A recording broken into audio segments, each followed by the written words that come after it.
Yo, what's the word, man? My boy MARKELL2TIMES. We finally kicking it. What's going on with you? What up, though, baby? Let the people know who you are. You know what I'm saying? Where you from and everything. MARKELL2TIMES, 17 years old from Pontiac, Michigan.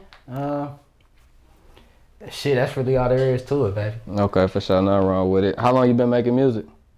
Shit, going on. As MARKELL2TIMES, we going on the 5th year. 5 years? So what, you 17 right now. So what you see was 12 years old when you first started? 12 years old, I turned to MARKELL2TIMES, yeah. So how do a 12-year-old become an artist? Like, what was the process behind that? Cause look, I always wanted to be a rapper, right? Cause just like everybody always know, you either pick up a ball, you gonna go on the street, or you gonna rap. I picked rap because that's what I was good at. At 12 though, it was like I was at school. Everybody else, not everybody else, but a good portion of people was rapping. And I was like, all right, I'm finna get back into this shit. I thought of MARKELL2TIMES. And from the rest there's history. We went on BandLab and started on BandLab. And then I started posting on YouTube. I started making drill music at first, Detroit drill, dissing people. And then I started posting on SoundCloud. And my shit hit 1 million when I turned 13, right before I turned 14. So you was dissing at 12? I was dissing at 12, yeah. Okay. Ain't nothing wrong with that. You gotta, figure it out, so ain't nothing wrong with that. Kid shit, bro, just kid shit. On BandLab, so you was your own engineer. So where was you getting the beats from? YouTube. YouTube beats, you was your own engineer. YouTube beats, what was it? Raul Beats, Energy Beats off YouTube. And just going. Okay, for sure, nothing wrong with it. So you say you're 17, so I've been here since the time school let out, and I'm kind of confused. Like, did you just not go to school today, or like, what's your school situation? Well, so this is my cousin Dave, all right? Yeah. This is my little brother Dede. In 8th grade, right? I finished 8th grade, and my mama told me, she was like, okay, you can go to the Waterford School District, and then the other option was the High. I said, Pontiac High. Pontiac High. Okay. Pontiac High. That was the other option. Both options left to a dead end. If I went to the High, I knew who I'd be around. If I went to the other districts, look, my district already hated me. So if I kept going to the Waterford School District, yeah, it was clapped. It was clapped because I was already, once you put into a system and once you're looked at a certain way, they say it's hard to break out of that shell they put you in. No, it's impossible. It's impossible because they hate you for who you are. If they hate you for a different reason, maybe not. But they hated me for being unapologetically myself. 8th grade, I got searched 53 times. They found nothing every time. They wanted to find something on me. Is that my fault? Absolutely. Absolutely, because I was a bad kid when I first got to the district 7th grade? 7th grade after being on, I was young when COVID happened. So I was in 5th grade. So I didn't go to school for 5th or 6th grade. I come back to school, and how I seen it was like, this is a place to make money. That's really it. If I'm here, I'm gonna make money. So I was being a badass kid there, and that, okay. I got looked at that way. I got looked at for being a badass kid. The kid who sells weed, the dope boy. And that shit just never broke. So I would get into fights, I'd hang out with the wrong crowd, and my mama told me, she was like, she was scared of like what I was gonna do. I was just like, all right, cool. Let's just skip all that shit together. All together, skip that shit. Cause I know what I can do. So at the end of 8th grade, I say bye to everyone and I don't show back up to school ever again. And I took this rap shit 100% on the go. Okay, for sure. So how do you feel? Do you feel like your environment caused you to be a bad kid, or do you feel like it's just something that like you've always been like rebellious, or like what is the reason that you say you're a bad because kid? Look, the reason I made MARKELL2TIMES was Markel is a character. My real name is Malachi. Malachi, how I can explain Malachi is I was a quiet kid. I was a nerd. I'm a video game nerd. At the end of the day, I like video games. I liked reading. I like art. But I like Frank Ocean and Tyler the Creator, that shit. But the environment I was around, half the shit you're not allowed to like because that don't fit the narrative.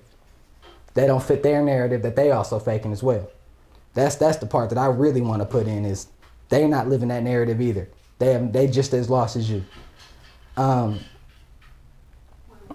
So Malachi, he was a quiet kid, but then I started doing a bunch of crazy ass shit because, you know, when you hurt, you in a bad place, in a bad spot, whether you a kid or not, you start hurting other people. Not because that you hate them, it's because I'm hurting so bad, you got to feel exactly how I feel because I hate to see you smile. I want to smile like you. I really just want to give you a hug. I really want a hug, but I'm finna beat your ass. I'm finna beat your ass instead. So people were telling me like, damn, you just did this, and that. I go home and I sit there and be like, I ain't do that. That's not me. Markell means the God of War. It was a way to cope with, to be able to say, no, that wasn't me, that was Kel. That's they two totally did. So that's what 2 times is.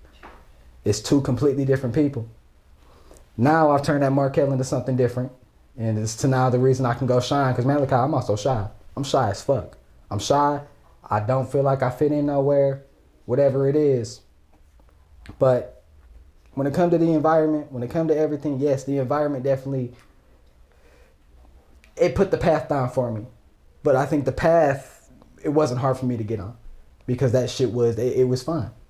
It was fun, it was thrilling, it was better than sitting there being like everybody else. And at the time, what other option you think you could be at fucking 10 years old when you're stealing from the store? I'm gonna be a rapper. Shut the fuck up. Stuff your fucking pockets. And get the fuck on. That's really all there is to it. Oh, for sure. So you say, I heard you mention the word hurt. Where do you feel like, well, not where do you feel like, where did the pain come from for you, like for you to be hurt as a child? I speak on it in the music a lot. Like, cause I make a lot of songs about heartbreak, whoop-de-whoop-de-whoop. But I'm also a poet. Like, that's who I am. Like, that's what I desire to be, is a poet. So I like making everything poetic, but I've been hurting. I always say, I remember saying to myself, I'm depressed when I was 5 years old. What the fuck is you depressed about? Simply not being able to fit in with everybody else. I had no friends as a kid by choice because I didn't like how everybody moved. We couldn't fit in. Of course, my mom was fighting her own demons. And it was like, let's say like 6 years old, I took on the position of a man. When at the time you a kid, right? You gotta be, what's wrong, baby? What's it? No, I was the one asking what's wrong. Wiping tears, saying, okay, if you're okay, I'm all right. And I guess that cycle really has, I've just, like recently, from doing a lot of reflection with myself and with the music, and like I was just in New York City by myself for real, and just healing my inner child, going to see places I used to see in my kid TV shows, buying clothes that I wouldn't wear now, but the child in me wanted. And been healing that shit. So I say the hurt from being a kid was not being allowed to be one. And that still does play with me today. Like there's certain times, certain questions, certain conflicts get brought up. Like it feels like I have a whole baby voice come on and it's a child in me. It's just a child. So the hurt stems back from there. Everything else along the way is just insult to injury. No, for sure, for sure. So do you feel like at certain times with you still being 17 that you missed out on, like you kind of missed out on your youth? Yes. Yeah. I didn't go to school. I'd never been to homecoming. My last school picture was 7th grade. I missed the one in 8th grade because I barely went to school because what I'm finna go to school for, y'all, I'm not wanted there. What I'm finna do, why you want me to come? I'm not finna come. I want to do better. You don't want me to do that. I'm not gonna come. Right. So I missed out on homecoming, football games. You know, after school, you go to the gas station, which I don't know nothing about that. While they was doing that, I was in my room, either fucked up trying to get myself out of a very dark spot at 15 years old, or I was in the studio trying to perfect an art form that they say it takes 1 in a million to get there, and trying to prove everybody who said I wouldn't do it wrong. Saying that when I started when I was writing songs in 5th grade and rapped them in front of the class, or when I was in 6th grade getting into whatever substances I was getting into at 11, 12, and 13 years old, they said, yep, there you go, falling off the path. Or I was in 7th and 8th grade selling drugs, almost getting myself killed at such a young age. And they said, okay, I see you rapping now, but you gonna give up or you gonna get yourself fucked up. Hello, bitch. I'm doing all right. So that's really where it feels better, is because instead of walking that graduation stage next year, I get to walk a different stage. For sure. And that's the sacrifice you got to make. For sure. So do you feel like you will ever go back to school, or is that like a too early question to ask right now? That's crazy. When I was in New York the other day, this crazy that you just brought that up. I went to New York University, and cause I was in writer's block and shit, so I just wanted to go see how everybody lived, and it was like one of those moments that hit me. I was like, I've seen these people who live here, and cause if I go back to school, that's the option, is going to college. Like, that's the only option, to going to school. And I told myself right there, I guess I'll never know what this is like. And that's those things in life where it's like, you don't want to miss out on anything. It's like, but there's a sacrifice. It's like you cannot do everything, because it's one or the other. So that to answer your question shortly, no, I won't. I won't be institutionalized again. Can't argue that. I was just asking because, sometimes, artists later on in life, what I'm saying, they get their level of success in certain areas. I'm lying to get my degrees and everything, because I do know now that you are going to need that degree for other things later in life, whether you a millionaire or not. Yes, I will. I 100% will go back to some form of schooling to get a diploma. Okay, for 100%. For sure. I'm just asking that because I am a little bit older than you, so I just just want you to have that part in mind, that just a high school education level diploma or a GED or whatever is required for certain things. And like I said, you might reach every level that you want to reach. You know what I'm saying? Being an artist, you might get Grammys or whatever it is that you want to do as far as like the music, but you want to try to get into something else later on down the line. My mama made that very clear to me, that that I want to be able, no matter what, there's still going to be conversations and books that everybody's read. It's a rite of passage that you're going to feel, you can be a millionaire, you're going to feel dumb in that situation right there. That if you don't know what they talking about, and I definitely want to know what they talking about. So I'm just going to go do it my way. Okay, for sure. The way I can actually absorb the information and learn. For sure. Definitely good to hear that. Okay, so let me ask you this. So if it's anything that you could have done different growing up, or could have made a different decision that you made growing up, do you feel like you got a specific point in your life that, or a specific situation that you, or a decision that you have made that you would have did differently? There's a lot of them, but I like living life with no regrets. But I did think about this actually on the way here, of there's a lot of things that I'm not gonna, I like living shameless. So I ain't ashamed of really anything I've ever done. But what I would say would have, what's the word I'm looking for? I've stayed in situations longer than I needed to. And even looking back in retrospect, even they're long and gone now, the times I spun back because temptation got to me, because of being scared got to me, I feel like I learned nothing from those situations. It was just a simple, you wasted time. You wasted time, you could have been ahead. You could have been ahead because that I've been tested with that before, and I made it out, and then I put myself back in. All that I learned was I learned my lesson to not do it again, but I already thought I did that before. So to answer your question, yes and no. I would have left situations sooner. I would have left situations sooner, said less words, put up less of a fight, especially with relationships too. Bro, at 15, 16 years old, gang, it's never that deep. Cut that shit out, wrap it up, focus on yourself, gang. Your bitch got fucked. The end of the story, end of the day. Kick her to the curb. Okay, for sure. So that'll turn into the next question. So if it was somebody that might be in your situation right now, at the age that you made your decision to go down the path that you decided to go down, what advice would you give to them? I know when you hear everything, you hear your favorite rapper, you hear so-and-so give you advice, you go take that advice and you don't do it perfect the first time, and you're like, damn, why doesn't it work? Well, I'll tell you this, gang, there's a lot of people who look at me and admire me, and the craziest part is they admire me when I'm in like a very low point of like, I'm a fuck up. Let me cut you to suspense. It will never end up perfect. The happy ending you're looking for will not come in the way that you think of. If I don't like to use the word try either, because if you're trying something, you're leaving room for failure. Just go do your best. Your best is going to be enough for whatever you need. If you believe you can do it, if you can see it, go for it. We all got a day. We all got to die one day. And I think the worst thing, rather than failing, would be sitting there not knowing if you would have won or failed. If you fail, at least you tried. You gave it. You gave it something.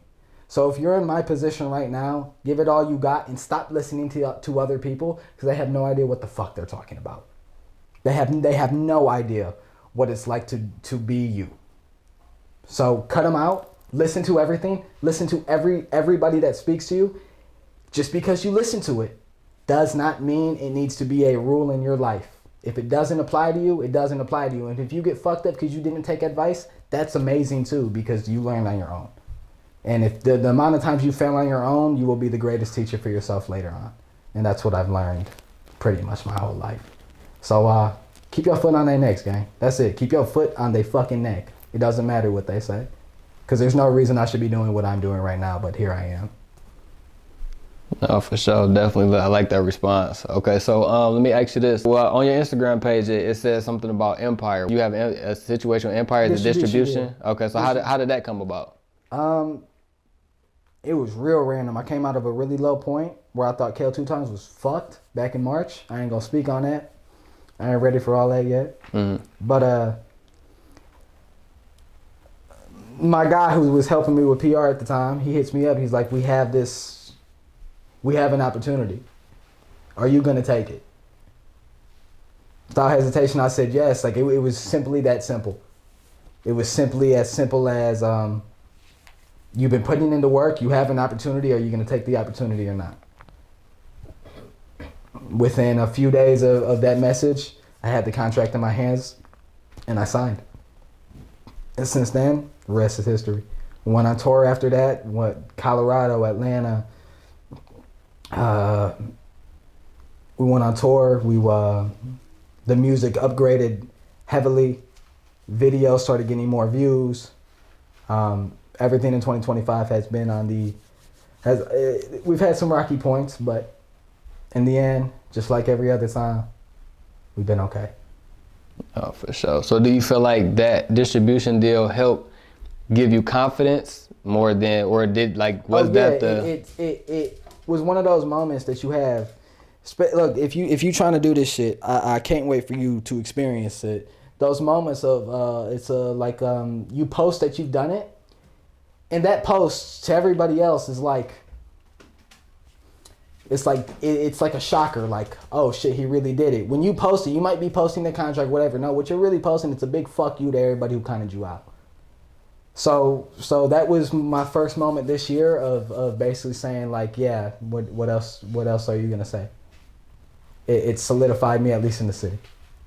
For sure. That's what's up, bro. What do you feel like is something that you're missing, or something that you need to get to the next level, or what is the next level that you're trying to go to? That's kind of a 2-in-1 question.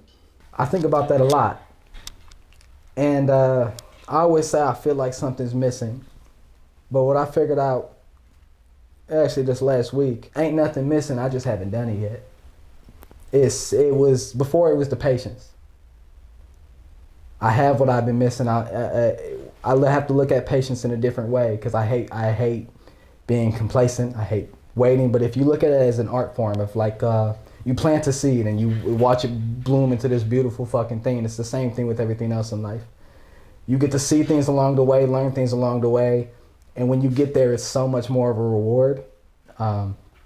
So to answer your question, I don't think I'm missing anything. I'm not missing anything quality-wise. We have that. I'm not missing anything capability-wise, because I know I'm the shit. And I'm not missing anything soul-wise, because that's along the journey. If I'm supposed to make a song in December, I can't make it now. It'll come to me then. So I know I'm on the path right now to get to that song in December, to get to that video and wherever. The level I'm trying to reach, the level I'm going for is as high as I can go. I don't put a limitation on it. It's as high as I can take this shit before I die. That's how far we going. That's a great answer, because some people have a direct answer, you know what I'm saying? And I like how it's kind of not specific, you know Just what I'm live saying? freely, gang, because I'll tell you this. As an artist, you're still a human being. You are still you. I'm still Malachi Khalil. Still Malachi Wissam Khalil. That's it. You still got things that still hurt you. Like, it's cool when you... I taught this to my mama yesterday. It's a little off topic, but this is what you... Based off what you just said. There's been, like, people coming up to me and talking to me. People from the past. Girls. Whatever. Motherfucker, you was not fucking with me last year. You don't like me. You like what I'm doing. And when you hear that, when you not shit, all you thinking about is people. They talking attention. What happens when you got the attention? I have a camera on me right now. Everybody's in here for me. It was one of those moments that hurt my soul, because it's like, damn, I'm Malachi too. Like, I got interest and shit. Like, I got struggles too. Just a reminder to anybody coming up here, you are still yourself. You feel like yourself, even if you're on the highest fucking hill. And I'd say the way to overcome that is realizing that you're chasing your dream and you're accomplishing it. Other people don't matter. Like, you got to stick to that the entire time. Just like when you play in a basketball game and your ref tells you and your coach tells you the game plan, you stick to the game plan. Everybody else's opinion don't matter. The bullshit don't matter. You focus on the ball and you focus on the dream. The right people will come along the way. And don't worry about the narratives they paint on you. They don't know you. You know you. Your family knows you. Sometimes your family don't even know you, but you know you. For sure. Sometimes that's all that matters. So if you wasn't rapping, what would you be doing right now? Honestly?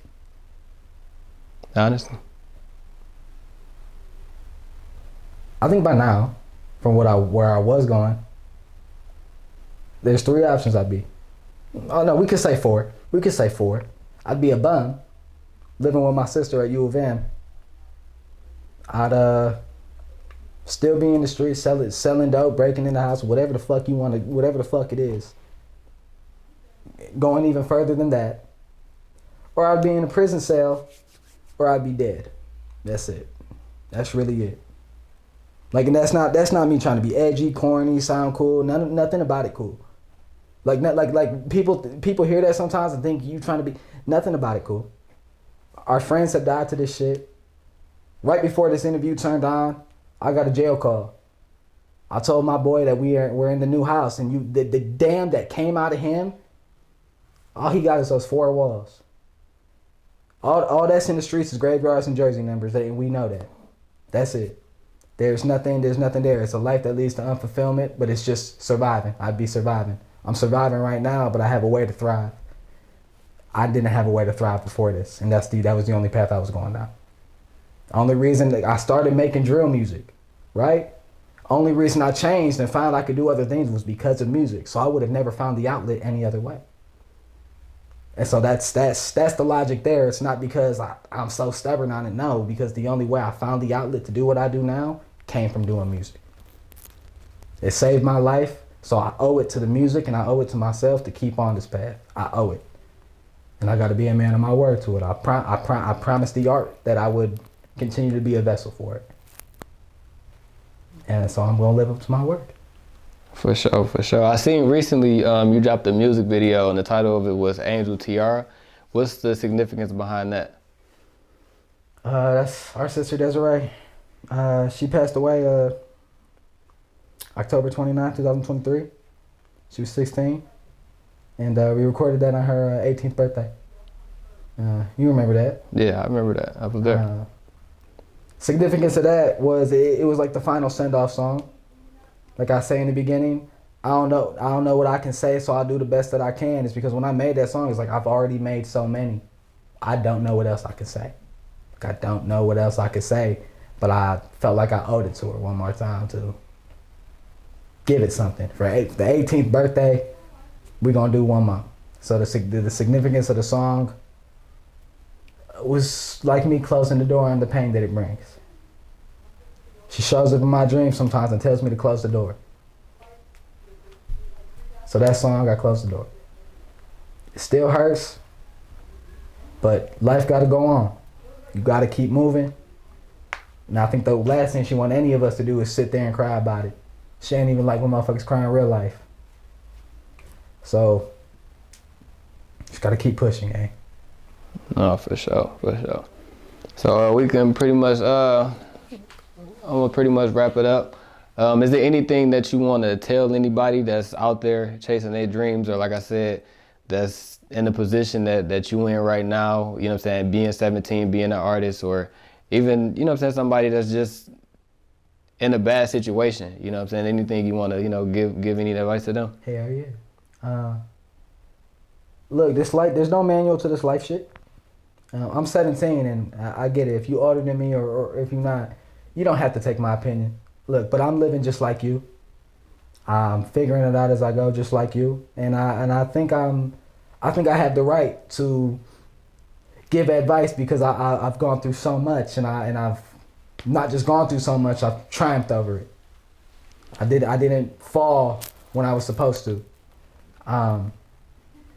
Keep your foot on their necks. If you chasing your dreams, keep your foot on their necks.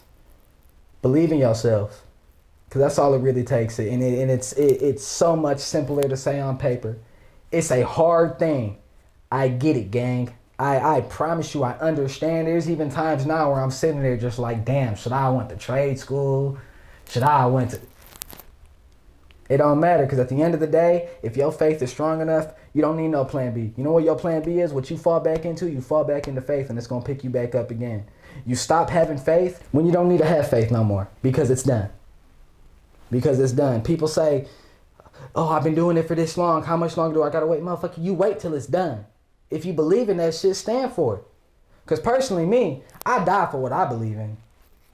There's a few things in this world that motherfuckers will die for. It's they respect them for what they believe in. And if you ain't willing to go give everything for that, you might as well think about something else. Because what's the point? And I'm gonna say it just like this too. Whatever it is, some motherfuckers have good self-control. But a lot of motherfuckers don't. Stay away from bitches. Stay away from the streets. Stay away from distractions. Because motherfucker, you don't have all the time in the world. You do not. And even if what you call it, even if you make it to have a long life, right? Let's say you don't, and you don't give it your all. Is that how you want to be remembered? Let's say you die young. Is how you want to be remembered as the motherfucker who gave up, the nobody, and you ain't got nothing to show for the little time you have here. You live every day like it's your motherfucking last, and you give it everything you got. You leave it all out on the floor. And to wrap it all up, that's my goal. When it's all said and done, I left everything that I got in me out on the floor. So keep your foot on their necks. Keep faith to whatever you believe in. If you don't believe in nothing, believe in yourself. If God ain't for you, if the universe ain't for you, if Allah ain't for you, if Buddha ain't for you, motherfucker, you for you. Because that's the shit you got living proof Israel in the motherfucking mirror every day. Believe in yourself. Believe in your ability, because motherfucking nobody like you, baby. I promise you, baby. You're going to be all right. You're going to be all right. You're going to be smooth. This too shall pass, and you're going to make it to that goal as long as you keep going. You ain't never going to know if you stop, and don't be the motherfucker who stopped. You know how they remembered in history. Don't be that way. You got it, my baby. I love you. That's a real message right there from MARKELL2TIMES, man. I definitely appreciate you coming on the platform, you know what I'm saying, and being I don't know what episode is this going to be, the first or second episode, but like I said, I definitely appreciate you for coming on the platform, you know what I'm saying, sharing your platform with my platform. Of course. Where could the people find you at? Apple Music, Instagram, social media? Everything MARKELL2TIMES, man. Everything. You want to hear that real shit? We got everything. MARKELL2TIMES with a Z. So you can, everything there. I promise you, what I write, I'm writing for you. I'm telling my story, but I'm telling my story based off what I seen and I know. If you watching this, you seen a lot of shit I seen. So I promise you I feel your pain. And if you feel like you lost, come holler at me, my baby. I promise you. For sure, for sure. It was good kicking it with you, my boy. Yeah, my baby. For sure.